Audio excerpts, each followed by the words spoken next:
This is me running to catch the train out of middle of nowhere Hungary so we wouldn't get stuck there overnight. And it all started on this bus. We took off from Vienna's main station and used a bus line called Slovak Lines Express, which was very nice. It's like a Greyhound with its pinky up.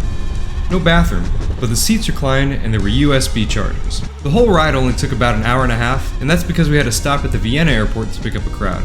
This airport's apparently the hub for everyone living near Vienna, including Bratislava Slovakia, which was our first stop. Hopping off the bus, the station is super nice. There's a huge mall with brand name stores and a solid food court. Stepping out of the mall/bus station, there's Bratislava, the capital of Slovakia. And Bratislava is actually the only capital in the world bordering two independent countries, Austria and Hungary. More on that later. The city's most famous landmark is Bratislava Castle, which has been standing on a hill overlooking the Danube River for centuries. It was originally built in the 9th century, but it's been destroyed and rebuilt a bunch of times since. The historic center of Bratislava is pretty small, so it only takes about 30 minutes to walk from one end of the old town to the other. And speaking of Bratislava's old town, this is it. And this is the Slovak National Theatre. As old as it looks, it actually just opened in 2007. And apparently there's a bunch of statues scattered throughout the city. We walked a bit further and found this swing that we couldn't pass up. Okay. And this here is St. Martin's Cathedral. It was actually the coronation church of the Kingdom of Hungary between 1563 and 1830. And walking deeper into the old streets is a really pretty area. He's his own dog. Ruby! We even found a vintage shop that we decided to check out. But this wasn't what I thought they meant by vintage. Until I realized they did mean what I thought. I think this is it. And I couldn't resist the small alleyway that led to nothing. This thing here is called St. Michael's Tower. And in the underpass of it is this thing right here called Kilometer Zero. It's a compass showing the distance to different cities across the world like New York and London. But we felt like we'd seen enough of Bratislava to take off and make it to our next spot, which is a small town just across the border in Hungary called Mosonmagyaróvár. That's hard to spell. So we kept our eyes peeled for a cab and flagged down the first one we saw.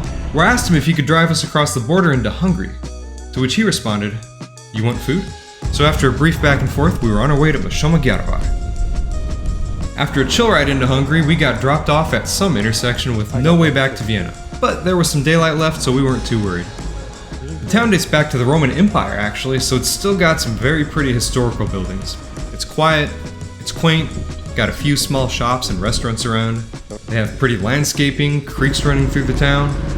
And this place here is called Ovary Castle, which isn't what it sounds like.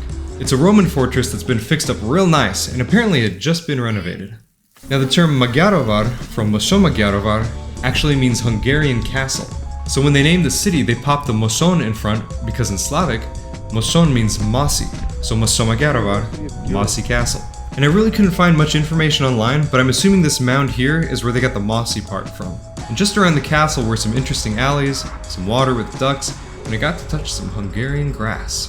But continuing our stroll, we noticed there were a bunch of dentist offices. Like, a lot. More than made sense for a town this small. And it turns out that Mosonmagyaróvár has the highest number of dentists in ratio to its population in the world. Over 350 dentists. And this is because over 160,000 Austrians cross the border into Hungary every year just for dental care. Weird, right? But it was getting dark, so we started to look for a cab, which ended up being a problem. Because we saw cabs time and time again, but they all had passengers, and we couldn't tell exactly where they were all waiting, so we just followed where we saw them coming from. So we just kept walking and walking until we checked online and found there was one last train leaving in about half an hour from a station that was about half an hour away. So we bought the tickets online and took off. On the way there, we learned that the dogs were quite unfriendly. Jesus.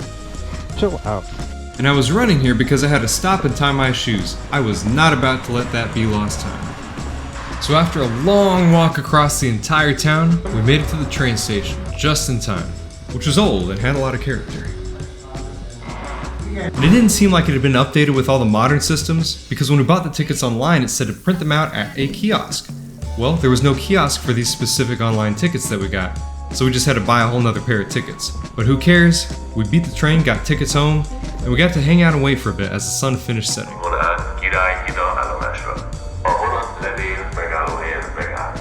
And once the train came, it felt nice and retro. We made it. We were on our way to Vienna.